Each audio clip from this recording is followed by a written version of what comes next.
Hi, I'm Linda Ferrell, Bill Daniels Professor of Business Ethics and Professor of Marketing at the University of New Mexico, and I'm also very fortunate to be on the Cutco Vector College Advisory Board.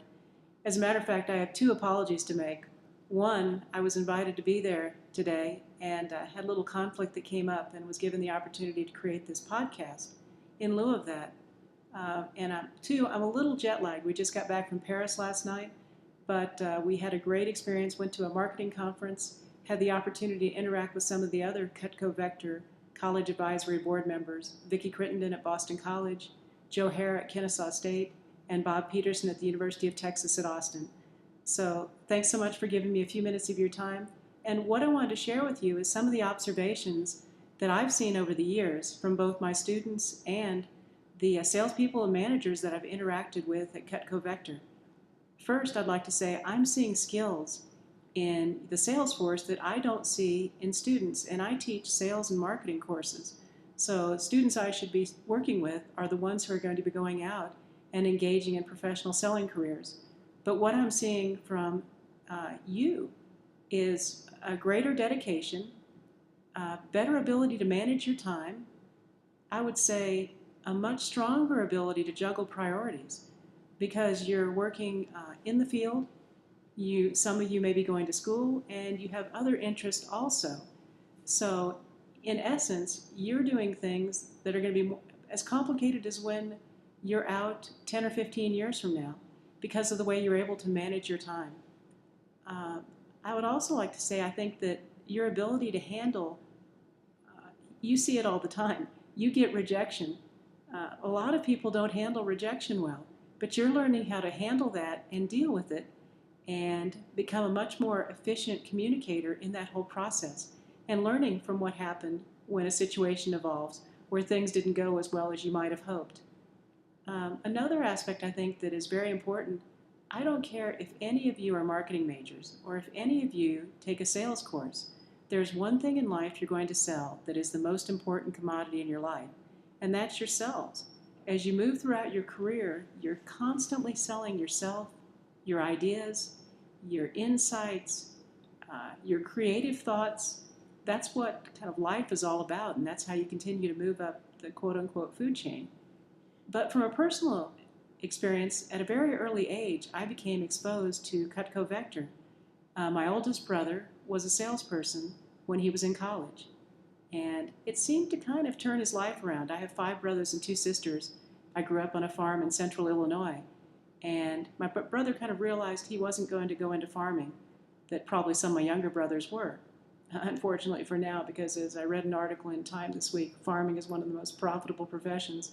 Who would have guessed that 10 or 15 years ago?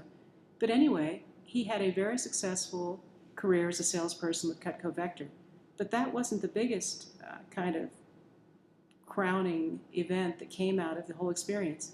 His sales manager became his wife.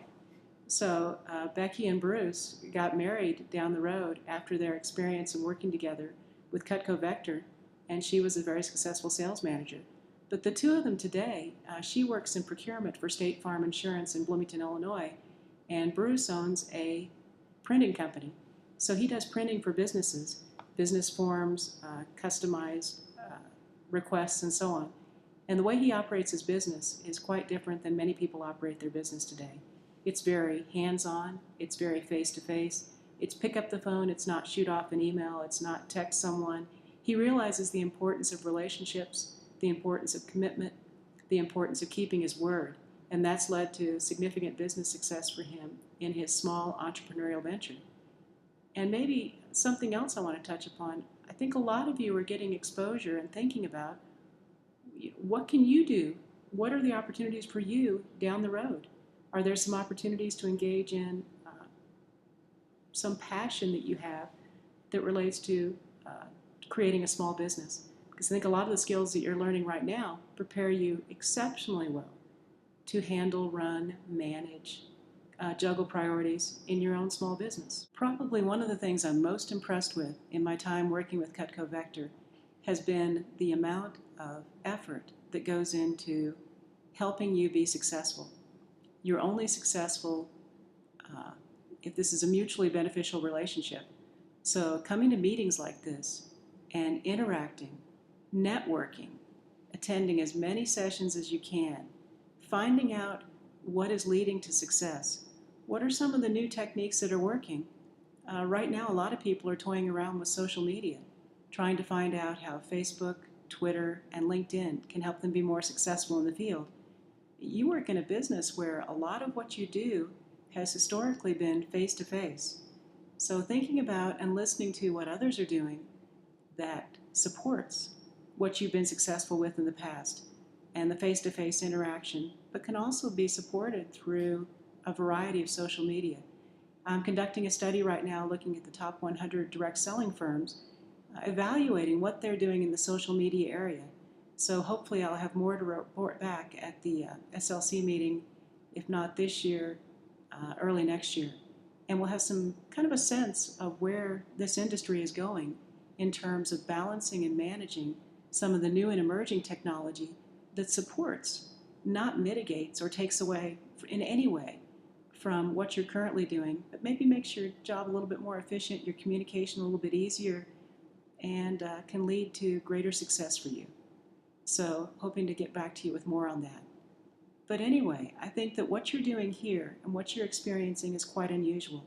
A lot of companies are cutting back. They're not investing in the training. They're not investing in outside individuals to come in and help motivate you and help you understand what some of the new opportunities are for success. But you're in just the opposite situation. You're in a business where the company realizes that an investment in you is the biggest and most important investment that they can make. So I wish you the best of luck at the meeting. And I was there last year, and I'm hopeful that I will be there next year. So have fun, and we'll see you soon.